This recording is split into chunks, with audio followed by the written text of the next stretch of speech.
भूल भुलैया 3 इस सीरीज की सबसे कमज़ोर फिल्म है जो सिर्फ नाम को भुनाने के लिए बनाई गई है, जिसमें दर्शक ऐसे उलझते हैं कि फिल्म खत्म होने का इंतजार करते हैं। अमर कौशिक द्वारा लिखी गई कहानी और स्क्रीन प्ले में ढेर सारी खामियां हैं, जिसके कारण अनीस बज़्मी का निर्देशन भी लड़खड़ा गया और फिल्म दर्शकों पर पकड़ ही नहीं बना पाई।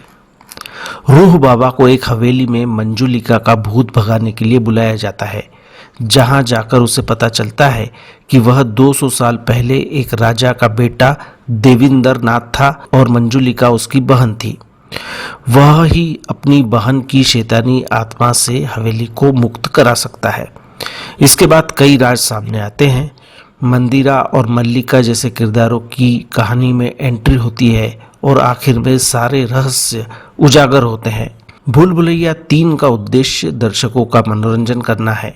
इसके लिए हॉरर और कॉमेडी को आधार बनाया गया है, लेकिन फिल्म का हास्य 2-4 सीन को छोड़ दिया जाए तो इस स्तर का नहीं है जो हंसा सके।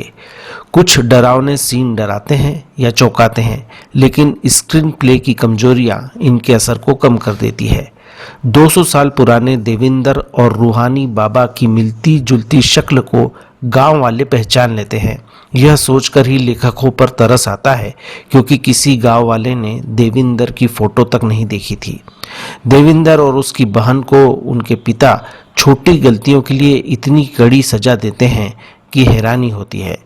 रहस्य उजागर करने के पहले कई ऐसे सीन दिखाए गए हैं जिससे दर्शक असलियत जान न सके, और अंत में इसको लेकर स्पष्टीकरण भी दिया गया है, लेकिन ये बात गले नहीं उतरती और दर्शकों को महसूस होता है कि उन्हें जानबूझकर गलत दिशा में धकेला गया है। कई ऐसे सवाल हैं जिनके जवाब नहीं मिलते। फिल्म की कहानी दमदार नहीं है, उसे बहुत ज़्यादा खींचा गया है।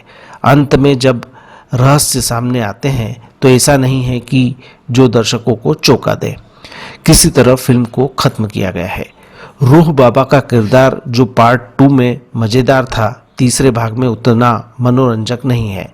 संजय मिश्रा, अश्विनी कलसेकर और राजपाल यादव के किरदार जितने पार्ट 2 में हंसाते थे, तीसरे भाग में उनके लिए करने को कुछ नहीं था।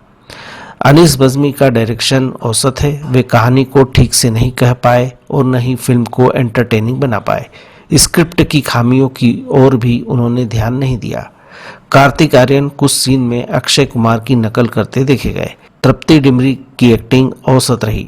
विद्या बालन के किरदार को और बढ़ाया जा सकता था। स्पेशल अपीयरेंस में माधुरी दीक्षित के पास करने के लिए कुछ खास नहीं था। संजय मिश्रा, राजपाल यादव, अश्विनी कलसेकर, राजेश शर्मा, विजय राज जैसे कलाकार को निर्देशक ने बर्बाद किया। डायलॉग्स में इतना दम नहीं है कि दर्शकों को गुदगुदा सके। गाने पुराने ही अच्छे हैं, नए में हिट वाली बात नहीं है।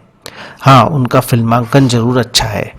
कुल मिलाकर भूल भुलैया 3 मनोरंजन की दृष्टि पर खरी नहीं उतरती। इस फिल्म को मैं 5 में से 2 स्टार देता हूँ।